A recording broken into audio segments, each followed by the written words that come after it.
ओम श्री गणेशाय नमः। दक्ष बोले, देवदेव हरे विष्णु दीन बंधु, आपको मेरी और मेरी यज्ञ की रक्षा करनी चाहिए। प्रभु, आप ही यज्ञ के रक्षक हैं, यज्ञ ही आपका कर्म है और आप यज्ञ स्वरूप हैं।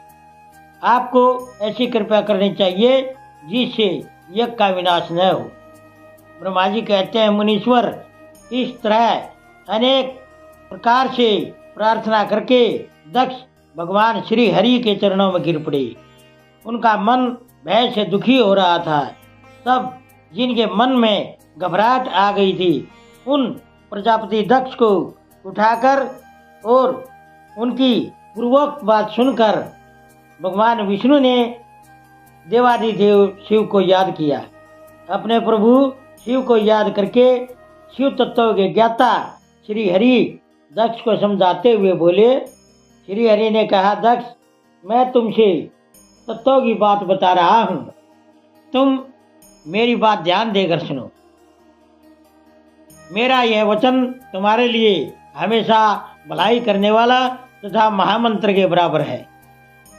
दक्ष, तुम्हें तत्व का ज्ञान नहीं है, इसलिए तुमने सबके अधिपति परमात्मा शंकर का अनादर किया है। ईश्वर के अनादर से सारा कार्य निष्फल हो जाता है। केवल इतना ही नहीं, पग पग पर मुसीबतें भी आती हैं। जहाँ अपूज्य पुरुषों की पूजा होती है और पूजनीय पुरुष की पूजा नहीं की जाती, वहाँ दरिद्रता, मृत्यु तथा भय, ये तीन संकट जरूर होंगे। इसलिए सारी कोशिश करके तुम्हें भगवान वृषभध्वज का आदर करना चाहिए। महेश्वर का अनादर करने से ही तुम्हारे ऊपर महान भय हाजिर हुआ है। हम सब लोग प्रभु होते हुए भी आज तुम्हारी दुर्नीति के कारण जो संकट आया है उसे टालने में समर्थ नहीं है। यह मैं तुमसे सच्ची बात कहता हूँ। ब्रह्मा जी कहते हैं, नारद, भगवान विष्णु का यह वचन सुनकर दक्ष चिंता में डूब गए। उनके चेहरे का रंग उड़ गया और वे चुपचाप पृथ्वी पर खड़े रह गए। इसी समय भगवान रुद्र के भेजे हुए गणनायक वीरभद्र अपनी सेना के साथ यज्ञ स्थल में जा आ पहुंचे। वे सब के सब बड़े शूरवीर, निर्भय तथा रुद्र के बराबर ही पराक्रमी थे। भगवान शंकर की आज्ञा से आए हुए उन गणों की गणना असंभव थी। वे वीर शिरोमणि रुद्र सैनिक जोर जोर से सिंहनाद करने लगे। उनके उस महानाद से तीनों लोक गूंज उठे। आकाश धूल से ढक गया और दिशाएं अंधकार से ढक गई। सातों द्वीपों से युक्त पृथ्वी अत्यंत भय से दुखी हो पर्वत, वन और कानूनों सहित कांपने लगी तथा सारे समुद्रों में ज्वार आ गया। इस प्रकार सारे लोगों का विनाश करने में समर्थ उस विशाल सेना को देखकर सभी देवता चकित हो गए। सेना के उद्योग को देख दक्ष के मुंह से खून निकल आया।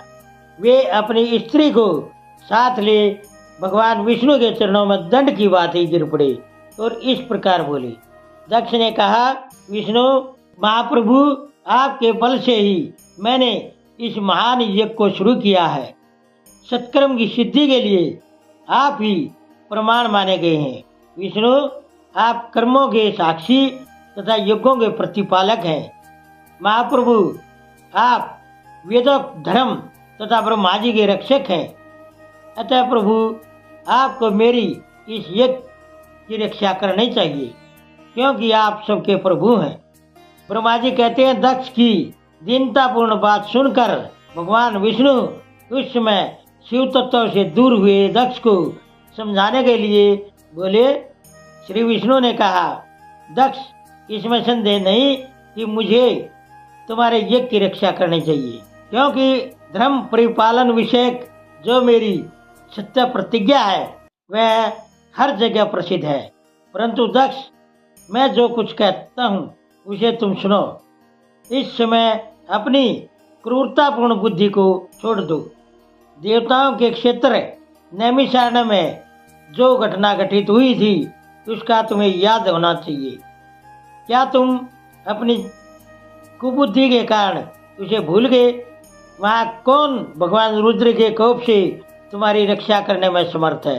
दक्ष, तुम्हारी रक्षा किसको स्वीकार नहीं है, परंतु जो तुम्हारी रक्षा करने को तैयार होता है वह अपनी दुर्बुद्धि का ही परिचय देता है। दुष्ट, क्या कर्म है और क्या अकर्म इसे तू नहीं समझता। केवल कर्म ही कभी कुछ करने में समर्थ नहीं हो सकता। जिसके सहयोग से कर्म में कुछ करने की सामर्थ्य आती है उसी को तुम सौकर्म समझो। भगवान शिव के बिना दूसरा कोई कर्म में भलाई करने की शक्ति देने वाला नहीं है। जो शांत हो, ईश्वर में मन लगाकर उनकी भक्ति पूर्वक कार्य करता है उसी की भगवान शिव तत्काल उस कर्म का फल देते हैं। जो मनुष्य केवल ज्ञान का सहारा ले ईश्वर को नहीं मानते हैं वे शतकोटि कल्पों तक नरकों में ही पड़े रहते हैं। फिर वे कर्मपाश में बंधे हुए जीव प्रत्येक जन्म में नरकों की यात्रा भोगते हैं, क्योंकि वे केवल सकाम कर्म के ही स्वरूप का आश्रय लेने वाले होते हैं। वे शत्रुमर्दन वीरभद्र जो एक शाला के आंगन में आ चुके हैं, भगवान रुद्र की क्रोध अग्नि से प्रकट हुए हैं। इस समय सभी रुद्र गणों के नायक ये ही हैं। ये हम लोगों के विनाश के लिए आए हैं, इसमें हैरानी नहीं है। कोई भी कार्य क्यों न हो, इनके लिए कुछ भी मुश्किल नहीं है। वे महान वीरभद्र सब देवताओं को जरूर जलाकर ही शांत होंगे, इसमें संशय नहीं जान पड़ता। मैं भ्रम से महादेव जी की शपथ का उल्लंघन करके जो यहाँ ठहरा रहा, उसके कारण तुम्हारे साथ मुझे भी इस कष्ट का सामना करना पड़ेगा। भगवान विष्णु इस प्रकार कह ही रहे थे कि वीरभद्र के साथ शिव गणों की सेना का समुद्र उमड़ाया। सभी देवता आदि ने उसे देखा। ओम नमः शिवाय। दोस्तों, सभी तरह की धार्मिक वीडियो देखने के लिए बने रहिए हमारे YouTube चैनल धार्मिक वाणी पर। धन्यवाद।